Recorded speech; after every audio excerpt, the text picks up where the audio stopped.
sans paix et puis tu prends une journée dans 2 heures dedans ben dans 3 heures dedans dans 4 heures dedans après que vous mettez sur le temps décharger et batterie ça l'a crasé parce que il pas supporter décharge rapide.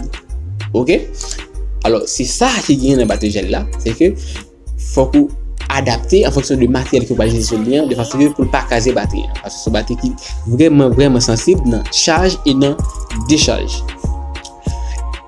Si vous avez une batterie gel, ça avec charger ça yo, charger acheter pour. Acheter pour. Batterie gel yo par rapport avec batterie acide yo, et même non, batterie gel yo c'est pour décharger profond, c'est lorsque vous prend batterie ou décharger à zéro. Mais sauf que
faire lumière avec sa polyéthène.